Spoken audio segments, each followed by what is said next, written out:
file with the labor tribunal or the labor department. So the interest rate actually will change sometimes. It has been changed to this percentage this month, October. So make sure you keep an eye on the court rate, the court interest rate. But I have a question.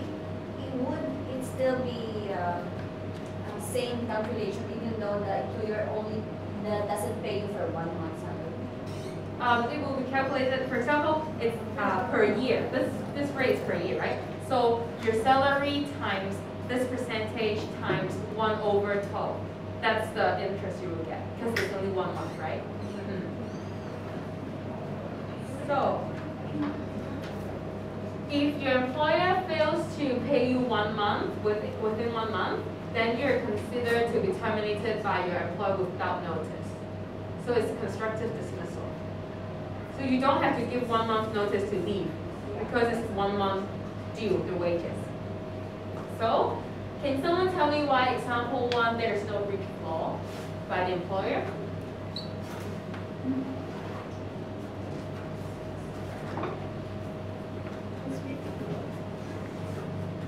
It's because it's only the number of days being late was only 6. Yes, then when will the employer be liable? After the 7th. Yes, right, the 7th of next month, then the employer will be liable. For the second example, you can see if the 14th of next month, which means that it exceeds 7 days, but it is within 1 month. So if you want to terminate your contract, you still have to give 1 month notice to your employer.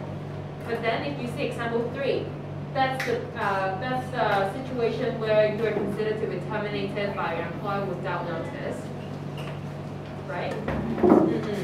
So you don't have to give notice in order to leave because you're considered to be constructively dismissed by your employer. But then to play safe, it's better for you to leave on the 1st of that month, of the next month, instead of the 30th or 31st of that month, because there might be some argument as to what constitutes 1 month. So if you leave on the 1st, it would be the safest. So if your salary is due and your employer doesn't pay you, say within 7 days or even a month, then what do you do? How can you get your salary back? I think we have to seek help from labor. Talk to her first to avoid or even just complain to the police department. So, inform the employer first about it. yeah, but then if they refuse to pay you, then what do you do? Then Call the labor department. Yeah, right. So you have to go to the Labor Relations Division of the Labor Department and file a claim. So do you guys know how to file a claim? Have you guys tried it before? No. Me no. So in order to file a claim, you have to bring all the necessary documents, for example, your employment contract, your Hong Kong ID, and all documents that you think is relevant. And then you will file a claim form. Yet you'll fill in the claim form. You may ask Kelly how to fill that in as well. So after that, the Labor Relations Division will actually set up a conciliation meeting between you and the employer.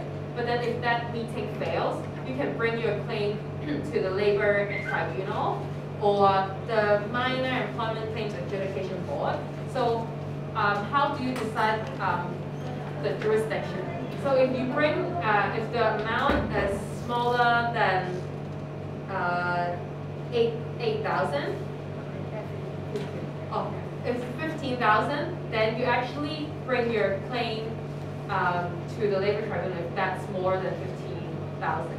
If the amount is equal to or less than 15,000, then you bring your claim in the Minor Employment Adjudication Board.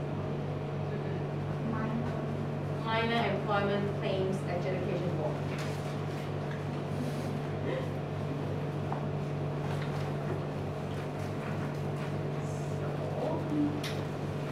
So in terms of salary calculation, there is no set formula, but there are 2 ways to calculate your monthly salary, as you can see. But if you're paid monthly, then better use method A to calculate your salary. So your salary has to be paid to you directly.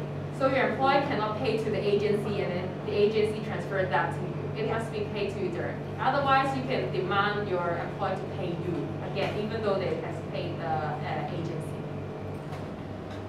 So unless you guys have consented that your employer can pay to the agency, otherwise they have to pay to you directly.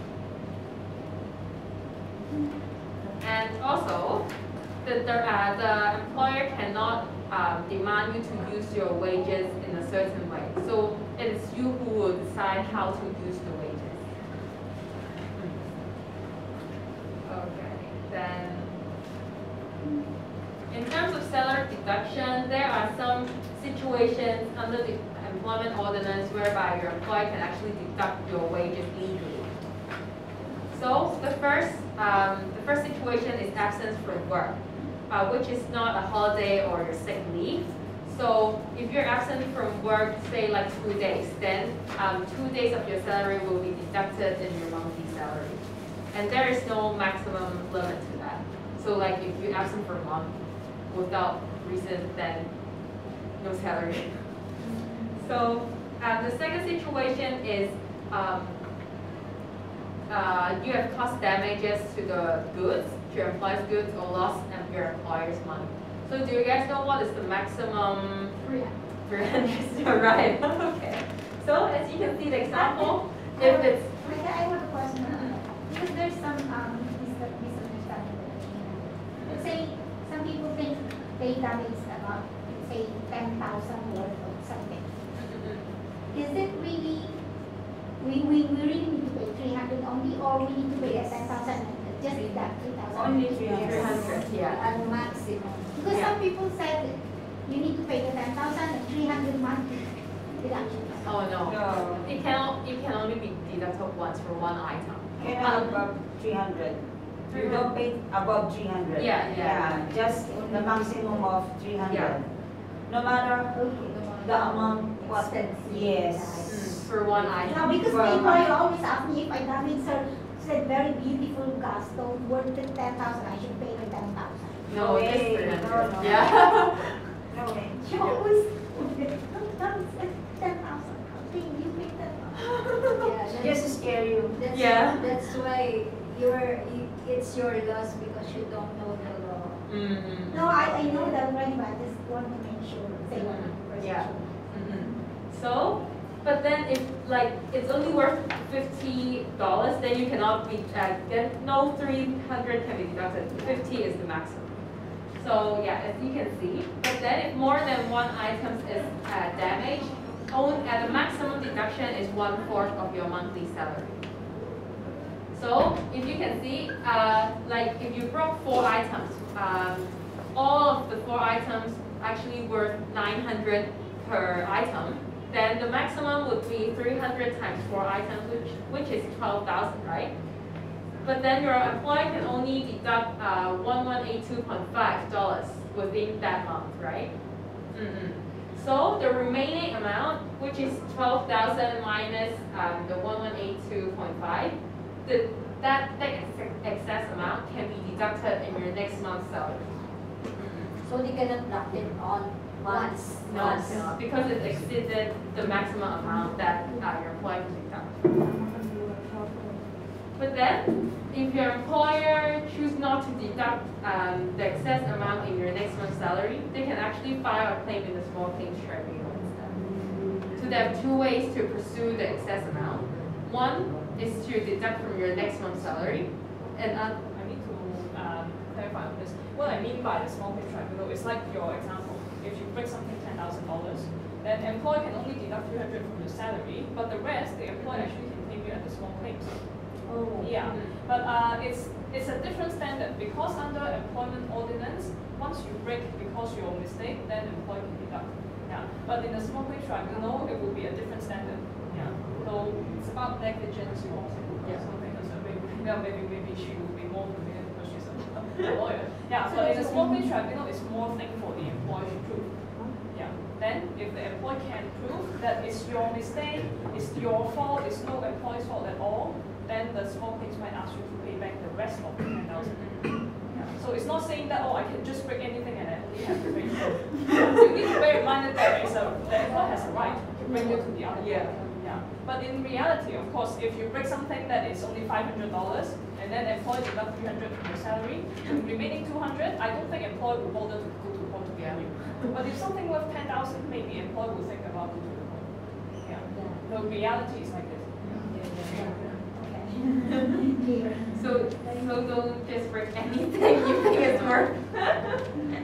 So another two situations would be the cost of meals, which for example your food allowance is $100, but then you have requested your employer to pay like $200, then $100 will be deducted from your wages because it exceeds the monthly food allowance.